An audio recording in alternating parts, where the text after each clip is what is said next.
Assalamualaikum warahmatullahi wabarakatuh. Dusana seluruh pendukung Mak Kati alias Musra Dahrizal Jo Mangkuto. Ya. Mak Kati itu kira-kira ada nyali ndak tuh? Kalau ambo datangi, dan ambo memang akan datang ke Sumbar dalam bulan Oktober. Ya. Ada nyali ndak tuh beliau tuh ambo ajak berdialog tatap muka langsung sana ya. Ada nyali nak kira-kira tu. Ambo channel YouTube Andi Khalifah Minang Indonesiawi.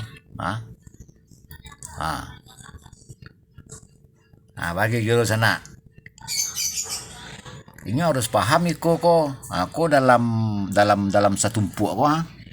Aku isinya kok 83 orang ketua Karapatan Nagari Provinsi Sumbar itu mengakui secara tertulis butuh program kaderisasi alih generasi.